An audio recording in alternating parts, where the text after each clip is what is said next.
Good evening friends. हम Python में आज सीखेंगे एडवांस पाइथन। एडवांस पाइथन का जो है मशीन लर्निंग में काफ़ी ज़्यादा यूज होता है। Friends, advance Python programming. Advance Python programming सीखने के लिए हमें बहुत सारी चीज़ों का पता होना चाहिए फ्रेंड्स।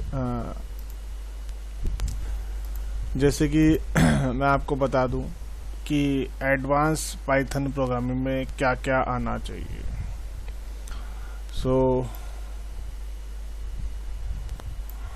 सबसे पहले हम लोग क्या करेंगे, एक डेटा सेट के बारे में जानेंगे।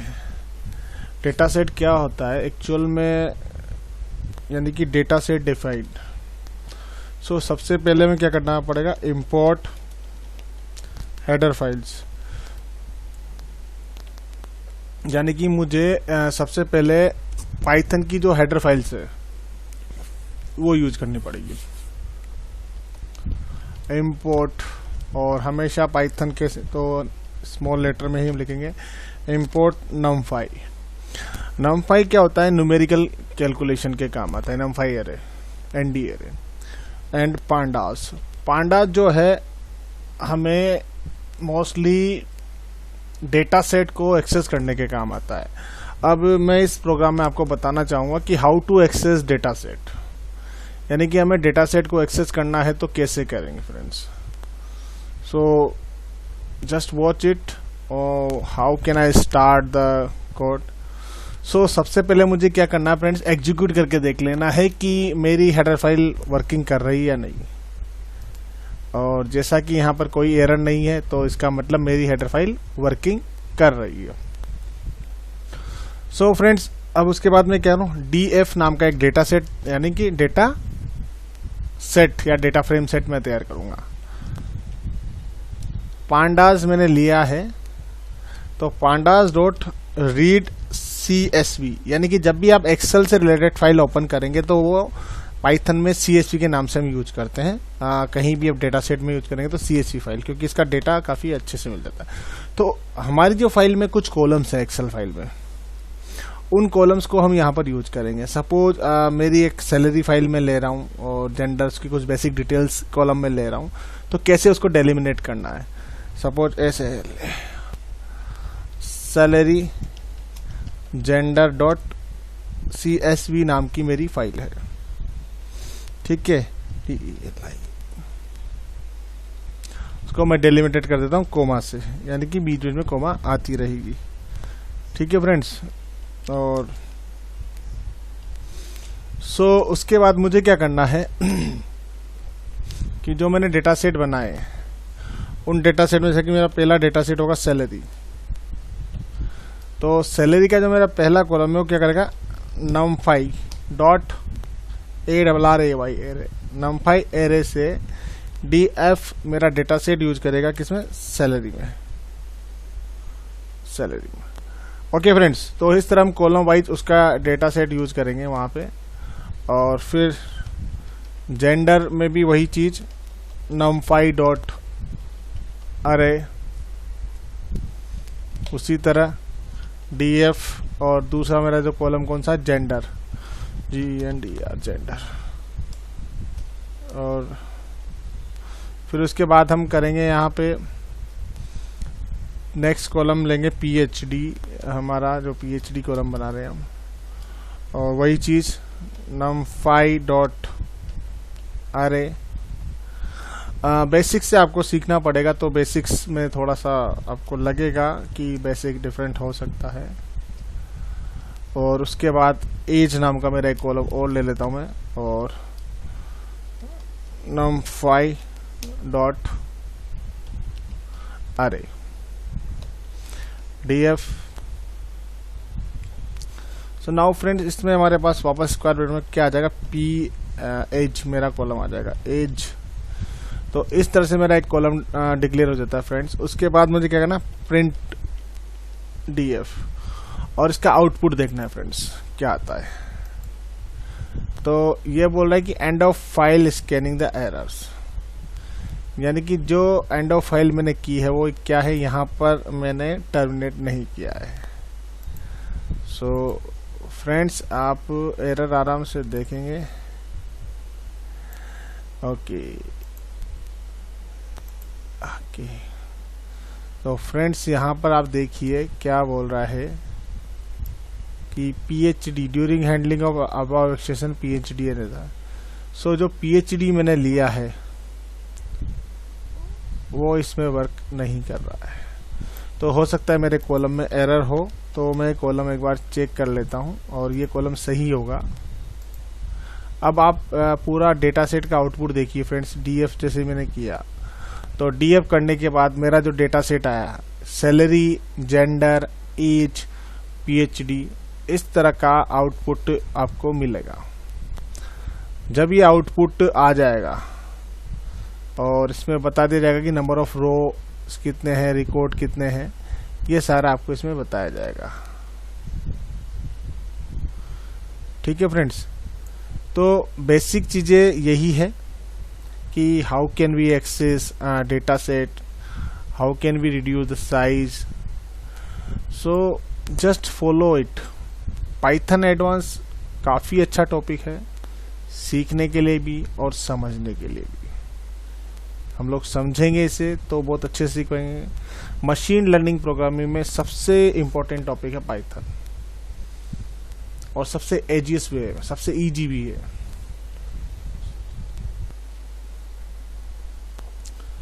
सो फ्रेंड्स, अब मैं आपको उसके आगे का बताता हूं कि अब मुझे क्या पूरी फाइल ही फेच करनी है, कहां से, डेटा सेट से। सो मैं क्या करूंगा, इंपोर्ट pandas as PD, एक एलियास ले लूंगा, इंपोर्ट numpy as np। तो जितनी हेडर फाइल्स में यूज करूंगा तभी मैं डेटा को एक्सेस कर पाऊंगा फ्रेंड्स। सो मुझे क्या करना है, यहाँ पे एक और डेटा सेट ले लेना है और उसमें क्या करना है, पांडा का मैंने एलियास क्या लिया, PD, रीड CSV फाइल को ओपन करने के लिए मुझे क्या करना पड़ेगा, जो मेरा डेटा सेट है, मैं आपको अपना डेटा सेट दिखा देता हूं एक बार ताकि आप लोगों को कंफ्यूजन ना हो। This is the middle town data set. So friends, ये मेरा एक डेटा सेट है जो कि CSV फाइल है। इस फाइल को हम लोग एक्सेस करेंगे कि नंबर ऑफ रिकॉर्ड्स जितने भी हैं हम लोग देखेंगे कि कैसे मैं एक्सेस करता हूं, कैसे नहीं करता हूं। वो सारी चीजें मैं आपको इसमें अच्छे से समझाऊंगा। तो मेरा जो डेटा सेट का नाम क्या है, middle town school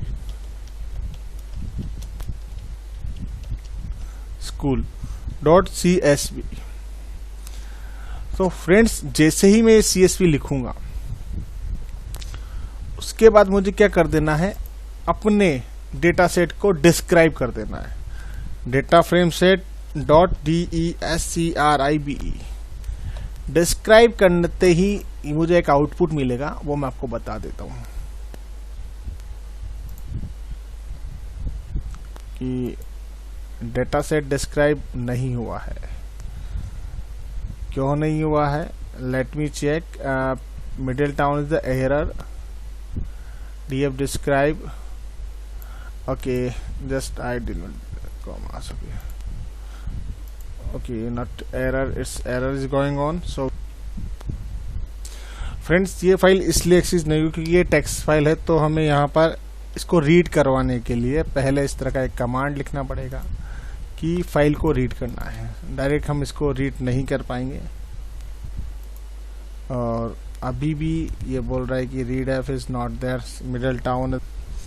so friends, just I will check middle town school, everything is right. Shall I run?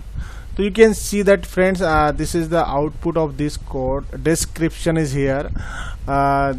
You can see that column name, school, rating, size, reduce, satellite. These are the columns names friends. They are working its column name. These all are columns name. So this is the output of this file. We can see that a lot of huge file is there. So we can just go to the next command. So friends, when we go to the next command, it's very crucial, not is much more. So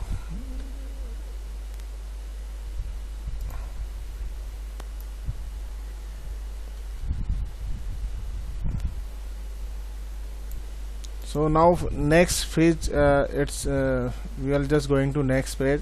We will see that data phase. We create a just data set of column reduced reduced lunch. This is my first data set column, and another create a sch school rating, and that group by class we are using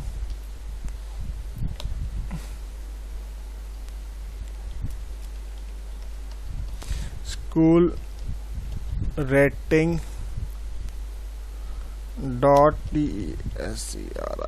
describe dot unstack. Friends, ये machine learning programming का part है जो कि आपको काफ़ी अच्छे से और धीरे से करना होगा।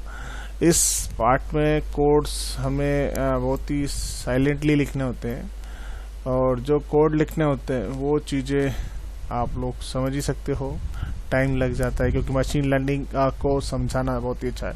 तो हमने दो कॉलम्स यहाँ से लिए हैं फ्रेंड्स, जो आपको दिख रहे होंगे, reduce school rating and reduce lunch. इन दोनों कॉलम को हमने ले लिया है, और अब हम इन दोनों कॉलम का आउटपुट देखते हैं कि क्या आता है।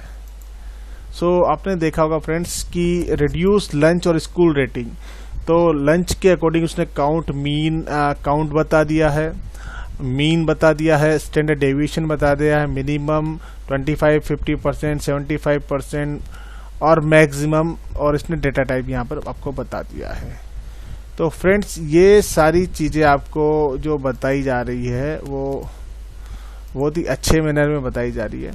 तो अब उन दोनों का हम फ्रेंड्स को रिलेशन देखेंगे, यानी कि जो दो कॉलम हमने बनाए थे उनका को रिलेशन क्या था कि DF, मेरा पहला कॉलम क्या था फ्रेंड्स,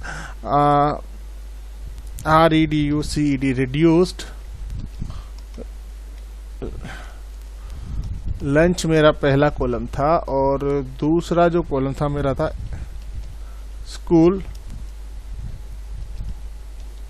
रेटिंग। अब इन दोनों के बीच हम को रिलेशन देखेंगे, यानी कि को रिलेशन ऑपरेशन हम यहाँ लगा देंगे। तो इनकी वैल्यू देखते हैं, शैल आई एग्जीक्यूट। अब देखेंगे एक आउटपुट आया है कि रिड्यूस लंच टाइम जो था वो 1.60 एंड स्कूल रेटिंग इज -0.8, और दूसरा स्कूल रेटिंग टाइम का जो रिड्यूस टाइम था लंच टाइम वो ये था, और रेटिंग इतना था। तो जस्ट रिवर्स ऑर्डर में ये चीज़ें आई है, तो कहीं ना कहीं ये अपना जो फ्लोट हुआ है वो वहाँ से हुआ है। सो फ्रेंड्स, बने रहिए मेरे साथ। Advance Python with artificial intelligence, machine learning, deep learning, सभी तरह के प्रोग्रामिंग थॉट में आपको एक्सप्लेन करूंगा। तो please keep watch and subscribe my channel. Thank you, have a nice day.